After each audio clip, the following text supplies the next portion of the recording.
Bienvenue dans ce tutoriel visant à vous apprendre à créer un fichier de simulation pour impression en riso et sérigraphie. Alors pour commencer, on double-clique sur le calque existant et on vient modifier le titre. Ensuite on peut sélectionner la couleur, donc là on va prendre du cyan parce que c'est la couche à laquelle ça correspond. Ensuite on vient créer un nouveau calque en cliquant sur l'icône du bas.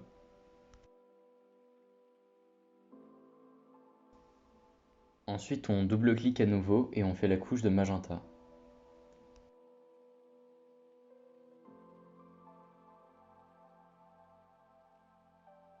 Et ensuite on clique sur magenta. Et ensuite on fait OK.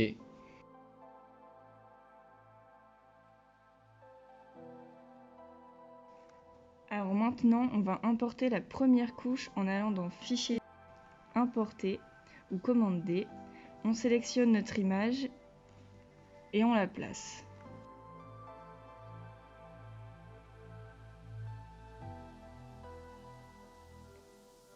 Et on exécute les mêmes actions pour la seconde couche en se plaçant sur le second calque.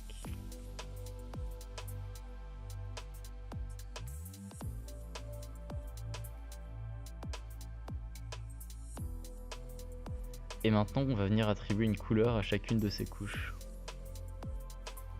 Donc il faut prendre la flèche blanche, cliquer sur l'image et bien attendre que la main apparaisse. Et ensuite on va pouvoir donner de la couleur. Donc il y a deux moyens possibles. Donc on va commencer avec celui-là. Donc là on peut vraiment choisir la couleur qu'on veut.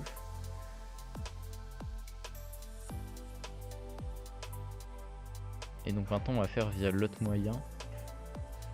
Donc là on vient sélectionner. Et à la place de faire celui qu'on a fait avant, on va cliquer dans propriétés. Et on va prendre la couleur qu'on veut. Et si on n'y est pas, et bien on peut créer une nouvelle et venir la modifier pour faire la couleur qu'on souhaite. Voilà, et du coup là on a un rendu simulé de ce qu'on peut obtenir en risographie. Il existe trois modes d'affichage. Celui par défaut dans InDesign, le standard qui permet d'optimiser la qualité de l'image pour que l'ordinateur ne soit pas surchargé. La qualité supérieure qui donne un meilleur aperçu d'image mais est plus lent. Et l'affichage rapide qui rend un aperçu simple de la composition, juste la silhouette.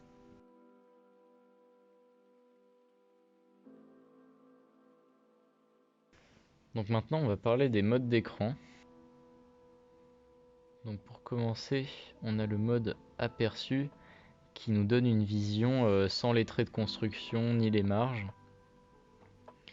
comme le rendu qu'on va voir à l'impression après façonnage.